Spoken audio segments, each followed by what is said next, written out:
So why are so many victims worried about the police? It seems like there's been far too many high-profile reports which have criticised police behaviour.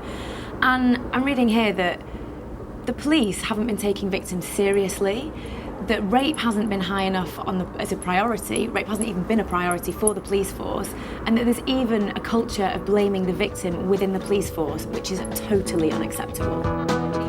But then you've got other women who are in, women who are in the families who are like, well, this is what we're going to do, and grandma will pin you down and be using a razor or a piece of glass or whatever, which is totally unhygienic. Like, these girls, that's what they're subjected to. I think, there's a time and a place. You do not need to see it on page 3 of your national newspaper. So you're not into it? I'm not into it. I think, it sends out wrong messaging to young kids. We need to see women in empowering positions, just like the men in the newspaper. Why should it be any different?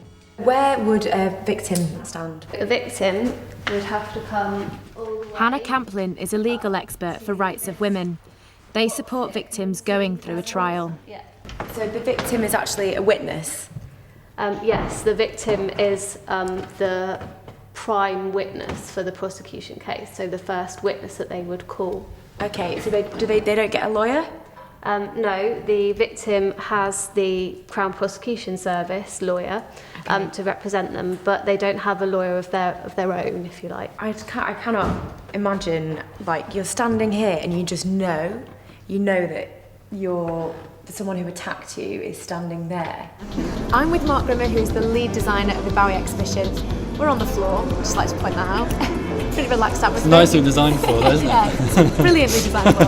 How did you go about designing the exhibition? Our background is in design for stage shows and theatre shows. And the Olympics. And the opening ceremony. I'm going to meet Tim Rustom, a defence solicitor whose job it is to help defend suspected rapists in court. I've found with some of the victims that we've spoken to that they've had a really hard time with defence barristers, to the extent that it's just been almost like a secondary victimisation is what they've called it. What is it that you ask them? So go on, find out more about us, the signs and symptoms of breast cancer, and the different ways that we can help to remind you. I Coppafeel, and you should check your boobs too.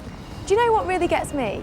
Is that people can still think this way. I mean, we all go out with our mates, you get drunk, you have a few drinks, you get dolled up. But I just don't understand how people can still think that you're somehow asking for it, as though rape is just out there waiting for you.